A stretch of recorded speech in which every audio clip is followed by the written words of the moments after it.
होती है उस सिमडेगा में खत्म हो जाता है, जिसको कोई जानता नहीं।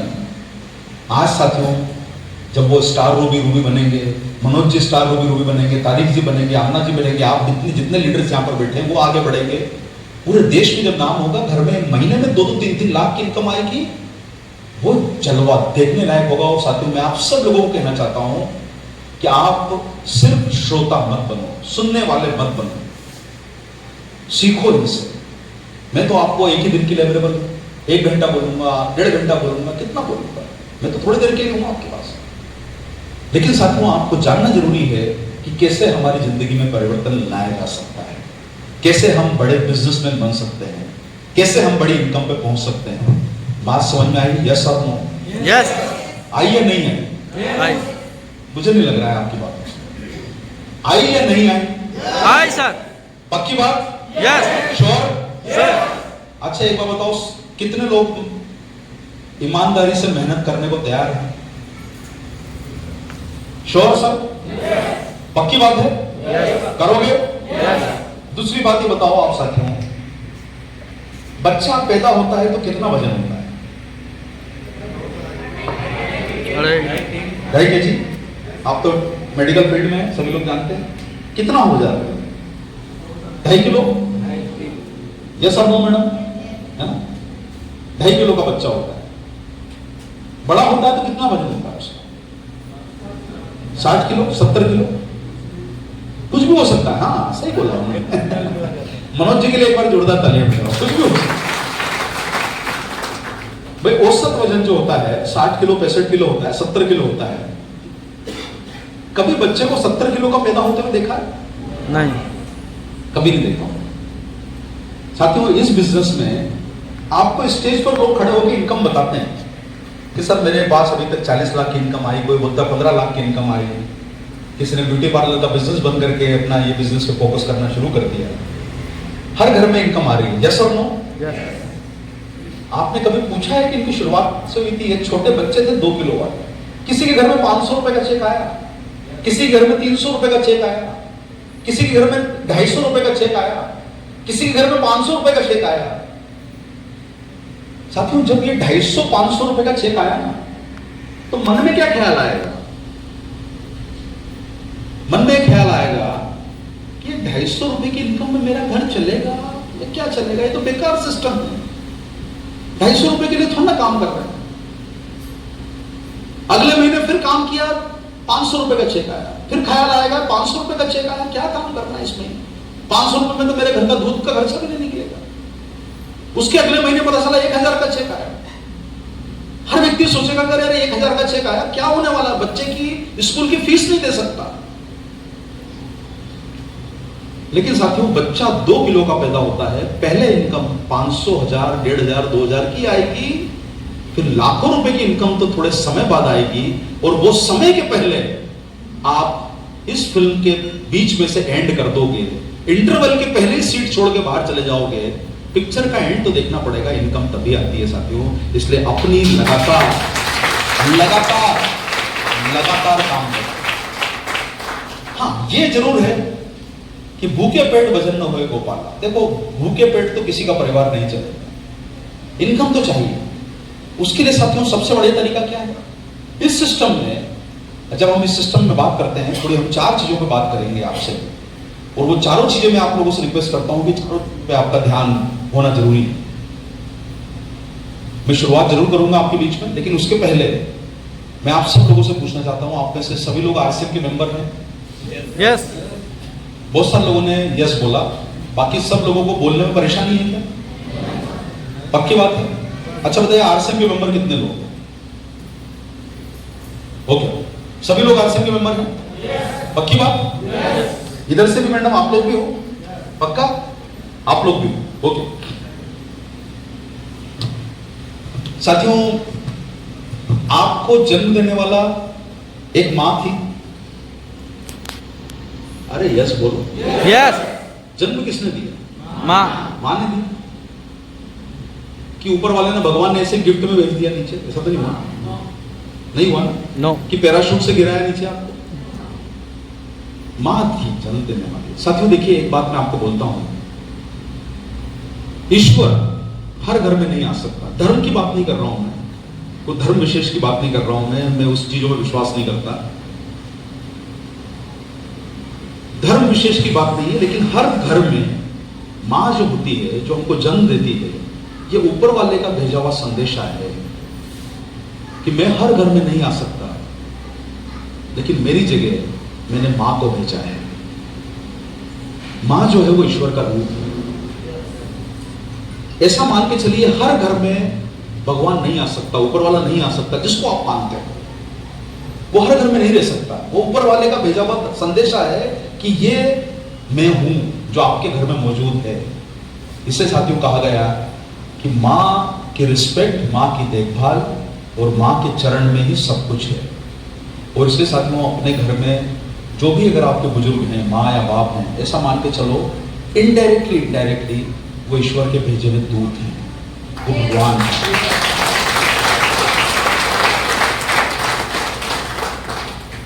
कभी कष्ट मत दो, हमेशा उनका ध्यान रखो।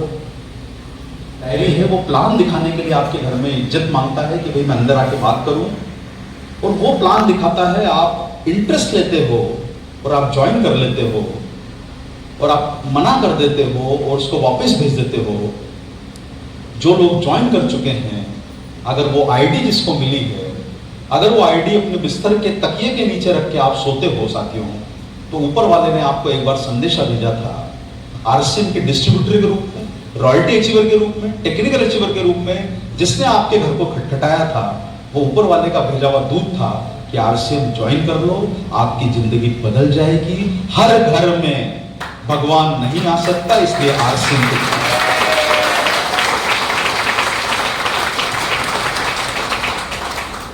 साथियों वो जो आईडी आपने तकिए के नीचे रखी है ना, उसको धूल की झाड़ो, उसको बाहर निकालो। और हमेशा ये चीज सोचो, आप आरसीएम के जितने सक्सेसफुल लोग हैं उनकी हिस्ट्री सुन के देखो, आपको ऐसे हजारों लोग मिलेंगे, ऐसे कई अमृत प्रधान मिलेंगे आपको, जिन्होंने अपने जज्बे और जुनून से जिंदगी को बदला है। साथियों मैं भी एक साधारण परिवार में पढ़ा, लेकिन हमेशा आगे बढ़ने का जज्बा रहा कि नहीं, जिंदगी में आगे कैसे बढ़ा जाए। क्यों साधारण परिवार में जन्म लिया, इसका मतलब साधारण थोड़ा रहना है। हम कोई भी स्थिति में रहे हो, गरीब हैं, अमीर हैं, कुछ भी हैं, घर में खाने को ना हो, पढ़ने के लिए एजुकेशन ना हो, हमारे पास बेसिक रिक्वायरमेंट नहीं रही थी, लेकिन उसके लिए जरूरी नहीं साथियों, इंसान को सफल होने के लिए ना एजुकेशन की जरूरत है, ना पैसे की जरूरत है, इंसान को सफल होने के लिए जज्बे की जरूरत है, जुनून की जरूरत है। और वो जो आपको रात को सोने के पहले, आपको रात को सुबह 4 बजे नींद से उठा दे। साथियों मुझे कोई फर्क नहीं पड़ता था, मैं प्रोग्राम में आपके लेट आता, मैं ठीक डॉक्टर भारती ने बोला सर 10 बजे लेने आऊंगा, 10 बजे मैं सूट पहन के तैयार था। सुबह ट्रेन में 6:30 बजे स्टेशन आता है, मैंने 6 बजे अलार्म भर रखा था, 6 की जगह मेरी 5:45 बजे नींद खुल गई। रात को 2 बार नींद खुली कि कहीं स्टेशन ना आगे निकल जाए। सुबह 2 बार बाहर झांक झांक के देखा, क्योंकि मुझे पता ही नहीं कि ट्रेन में रास्ते में कहां आ रहा है, किधर उतरना है, किधर। पता चला जब डॉक्टर भारती का फोन आया था, मुझे पता चला कि मुझे अगले स्टेशन पर उतरना है। किससे पूछा जाए, सब रात को सोते रहते हैं, सुबह सोते रहते हैं, किसको डिस्टर्ब करें। साथियों मन में ये लगता रहता है कि ये चीज चूकना नहीं चाहिए, मुझे जो समय दिया है वो तैयार रहना है, मुझे जो समय दिया है उस पर उठना है, मुझे जो समय दिया है उस पर काम करना है। साथियों मुझे कोई नहीं बोलता कंपनी में कि आप रात को 11 बजे तक काम करो, कोई नहीं बोलता सुबह 6 बजे उठ के काम करो, कोई नहीं बोलता कि ऑफिस में टाइम से आओ। लेकिन साथियों आज मेरा 30 साल का रिकॉर्ड है, मैं ऑफिस में कभी भी लेट नहीं पहुंचा। इसलिए साथियों अपने अंदर के इंसान को जगाओ, अपने अंदर का वो जज्बा जगाओ। रात को पलटियां खाना चाहिए इंसान को सोने के समय कि कैसे मेरे घर में इनकम आएगी, कैसे मैं अपने परिवार को आगे चलाऊंगा, कैसे मैं आरसीएम में सफल हो सकता हूं। क्या करते हैं ये लोग, इनको देखो, क्या किया इन लोगों ने जिससे अपनी जिंदगी बदल सकती है। अरे आपको कब सैल्यूट मिलेगा, आपका भतीजा भांजा आपको कब सम्मान देगा जो बोलता है मेरा चाचा तो फालतू बैठा रहता है, मेरा चाचा नकारा है, मेरा मामा नकारा है, मेरा ताऊ नकारा है, मेरा बाप नकारा है। अरे वो सब अपने सिर के ऊपर से दाग मिटा दो, ये सिस्टम में प्रूव करके दिखा दो कि किसी का चाचा, मामा, भाई, भतीजा, बहन, सगी मौसी, ताई नकारा नहीं है, सबके पास काम है, सबकी जेब में काम है।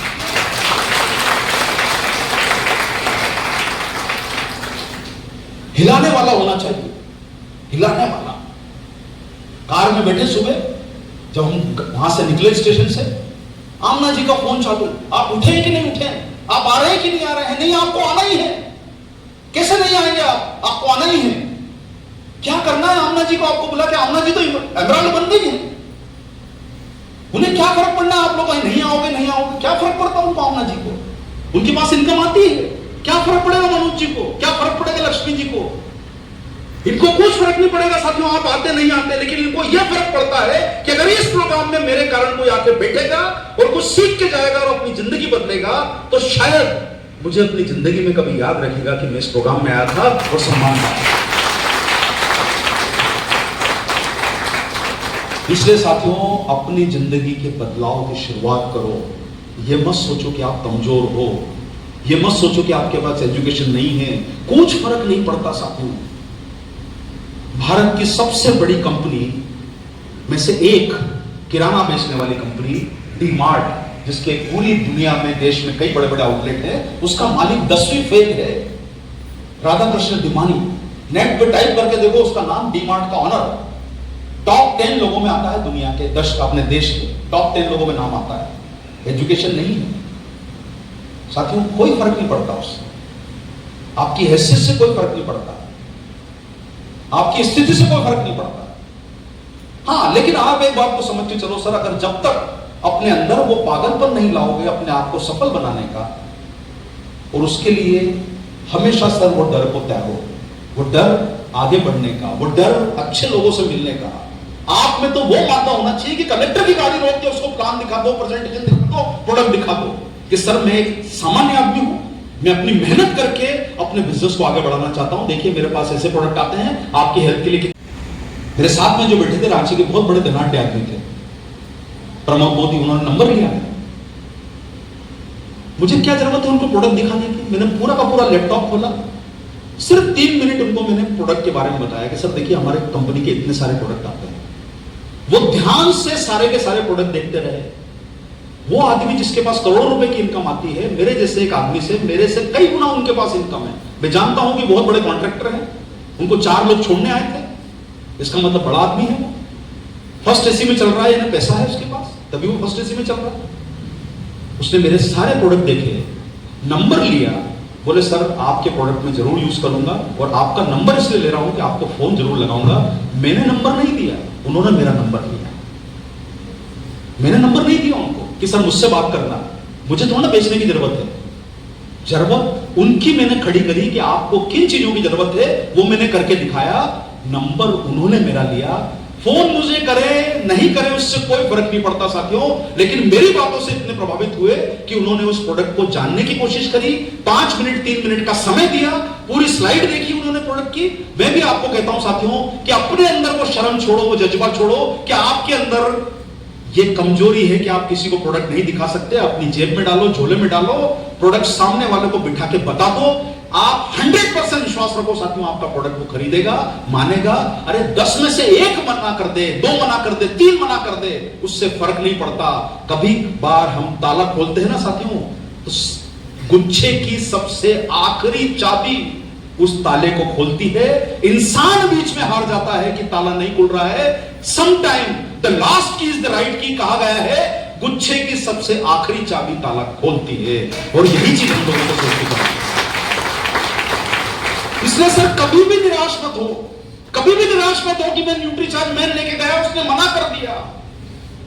सर 140 करोड़ लोगों का देश है ये, झारखंड की आबादी 3 करोड़ है। या महीने के 5000 डब्बे बिकते हैं झारखंड में न्यूट्रीचार्ज मैन के। 3 करोड़ लोगों में 5000 डब्बे, 2 करोड़ 95 लाख लोग उसमें बच्चों को हटा दें तो आपके प्रोडक्ट यूज नहीं करते हैं। तो क्या हमारा प्रोडक्ट लोगों को प्रमोट किया जा सकता है या नहीं किया जा सकता? किया जा सकता। क्या लोगों को जरूरत है या नहीं है? जरूरत है।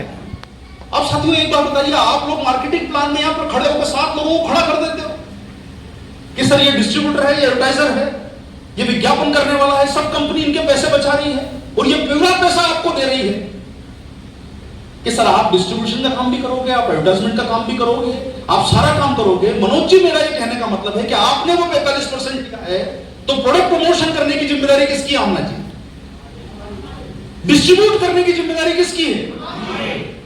उस व्यक्ति तक पहुंचाने की जिम्मेदारी किसकी है? हमारी। साथियों, आप बाहर जाके उस व्यक्ति से पूछो जो किराने की दुकान चलाता है, बाहर जाके पूछना, 8% मार्जिन मिलता है। कितना परसेंट? 8%। 8% मार्जिन मिलता है। क्यों 8% मार्जिन मिलता है? जी सर, क्यों 8% मार्जिन मिलता है किराने वाले को साबुन के ऊपर? क्यों मिलता है? कारण पता है आपको? नहीं तारिक भाई, गलत जवाब है जी।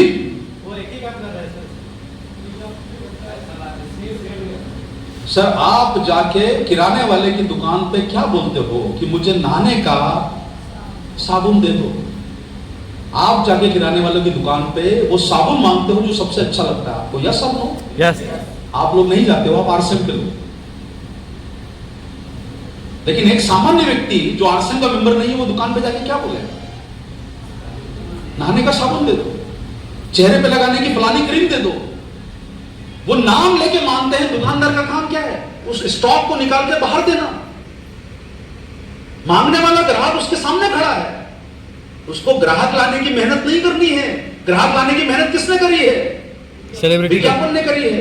सुबह फोटो डाला हीरोइन का कि इसके तरीका चेहरा हो जाएगा गोरा चिट्टा। बीबी ऐश्वर्या राय सनी की लगे नहीं लगे, लेकिन वो खुद अपने आप को हीरो बनाना चाहता है।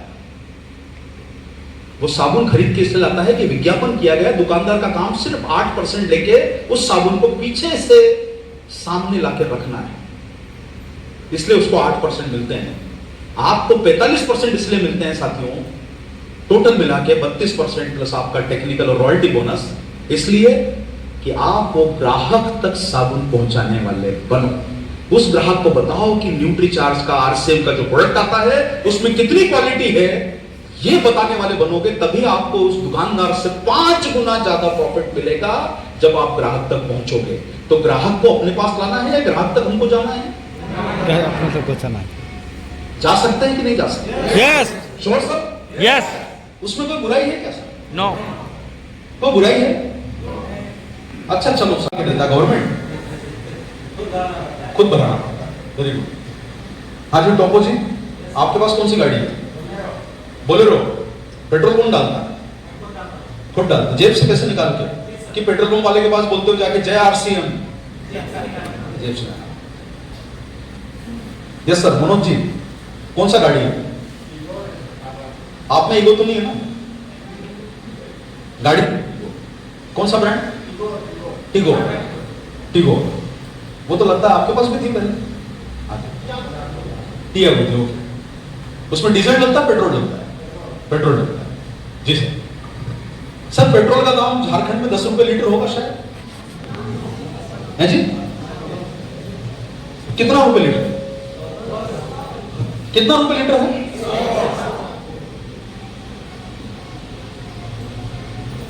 टोपो जी, स्टेज पर आओ। ये डब्बा पकड़ो, दाम देखो इसका। सर देखो,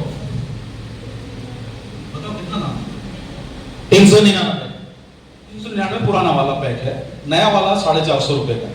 कितने रुपए का है? कितने रुपए का है? 450। 450। 450। आप में से कोई गणित पढ़ा है, मैथमेटिक्स पढ़ा है? यस। पढ़ा है ना? 450 को डिवाइड करो 30 से। जी सर? 15 रुपये। तारिक भाई ने बताया 15 रुपए। इसको हाथ में रखना। रुखसार मैडम आइए।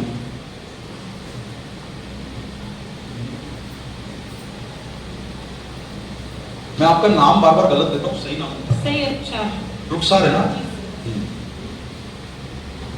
इसका दाम कितना है? 550। जेब में इसका खरीदने का पैसा है, ये चिंता मत करो। आप ये सोचो कि सामने वाले की जेब में पैसा है, इसको बेच दो। यस।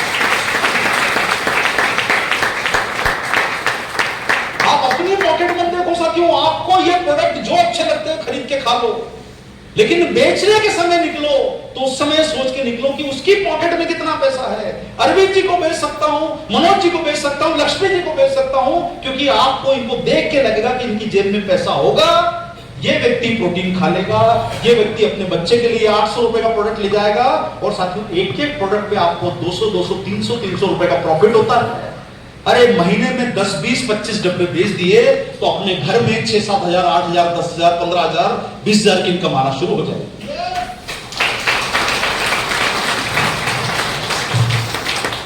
बात आई समझ में सर? यस सर, पक्की बात है सर? यस। और मैं फिर आप लोगों को बोलूंगा साथियों, जब अपने पास पैसा नहीं होता है, अपने पास एजुकेशन नहीं होती है, तो हमेशा अपने दिल में झांक के देखो कि अगर मेरे पास एजुकेशन नहीं है, पैसा नहीं है, तो मैं कौन सा काम करूंगा? या तो खेतों में काम करूंगा 8 घंटे, बैलों के साथ जुट के काम करूंगा, हल चला के मेहनत करूंगा, या अपने बिजनेस के लिए मेहनत करूंगा। साथियों मेहनत खेत में भी करनी है, ऑफिस में भी करनी है, घर में भी करनी है, अपने बिजनेस में भी करनी है। जब मेहनत करके पैसा कमाना है तो इज्जत के साथ आरसीएम में कमा लो, ये सबसे अच्छा प्लेटफॉर्म है। यस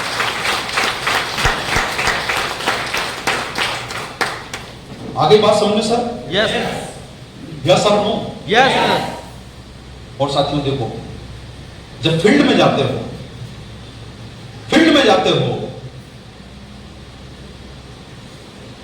जैसे मैं आपको बताऊं साथियों, मेरे साथ जो कल सफर कर रहे थे, मैंने क्यों आपको बताया, बार बार एग्जांपल क्यों दे रहा हूं, मैंने उनसे ना नेटवर्क की बात करी। मैं न्यूट्रीचार्ज आपको इसलिए बोल रहा हूं कि न्यूट्रीचार्ज के प्रोडक्ट को सेल करना आसान है, कंफर्टेबल है, वॉल्यूम ज्यादा है, इनकम ज्यादा है। जब आप इस पे काम करोगे, आप 4 लोगों से मिलने जाते हो, 10 लोगों से मिलने जाते हो, प्रोडक्ट प्रमोट कर रहे हो, और उस समय प्रोडक्ट प्रमोट करते करते आपको 4-10 लोगों में से कोई एक व्यक्ति पूछ ले कि सर करते क्या हो यार, ये प्रोडक्ट वगैरह जो कर रहे हो इससे क्या फायदा मिलता है। और जब वो आपसे कोई ऐसा प्रश्न पूछ ले कि सर क्या फायदा मिलता है, तो इस सिस्टम में पहली चीज होती है प्रोडक्ट का यूज, दूसरा होता है सेल, तीसरा होता है नेटवर्क का निर्माण। और नेटवर्क का निर्माण तब करने की शुरुआत कर दो जब कोई आपसे पूछ ले कि सर कौन सा काम करते हो आप, ये जब लगे कि इसके मन में इच्छा है मेरे बिजनेस को जानने की, यानी जो व्यक्ति बिजनेस को जानना चाहता है उसको बता दो कि सर अगली बार आके आपसे बात करूंगा, कुछ ऐसी बात बताऊंगा आपको कि आपके भी फायदे की है, मेरे भी फायदे की है। साथियों फौज में जब भर्ती होती है, कई सारे लोगों को एक मैदान में इकट्ठा करा जाता है, उनकी वजन तोला जाता है, उनकी छाती मापी जाती है, जिसकी छाती सेना लायक होती है, मिलिट्री में भर्ती होने लायक होती है, उसको अंदर लिया जाता है, जिसका वजन बराबर होता है उसको अंदर लिया जाता है। आप सबसे पहले ये देख लो, किसी को नेटवर्क वर्क बनाने के पहले, अपने नेटवर्क में जोड़ने के पहले, कि अपने बिजनेस के बराबर की छाती है, अपने बिजनेस के बराबर का वजन है, उसकी छाती चौड़ी है, इंसान काम का है, तो अपने नेटवर्क में लेके आ जाओ, अन्यथा उसको सिर्फ प्रोडक्ट सेल करो।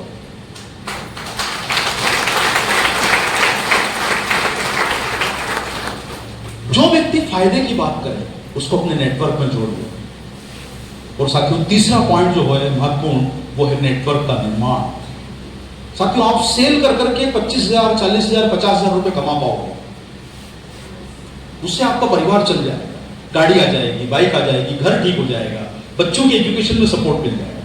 लेकिन उससे बड़ा काम अगर आपको करना है तो फिर बनेगा नेटवर्क। लेकिन याद रखो साथियों, वही व्यक्ति नेटवर्क में सफल हुआ है जिसने शुरुआती 2-4 साल में मेहनत करके सेल के ऊपर फोकस किया, अपने ग्राहकों पे फोकस किया। और अगर आपके पास 100-200 ग्राहक परमानेंट होंगे तो मैं आप सब लोगों को कहना चाहूंगा, कभी भी आपका इनकम नहीं गिरेगा, कभी भी आपका चेक महीने का कम नहीं होगा। क्लियर बात समझ में आ गई सर सभी लोगों को? यस और नो? क्लियर है? यस। पक्की बात?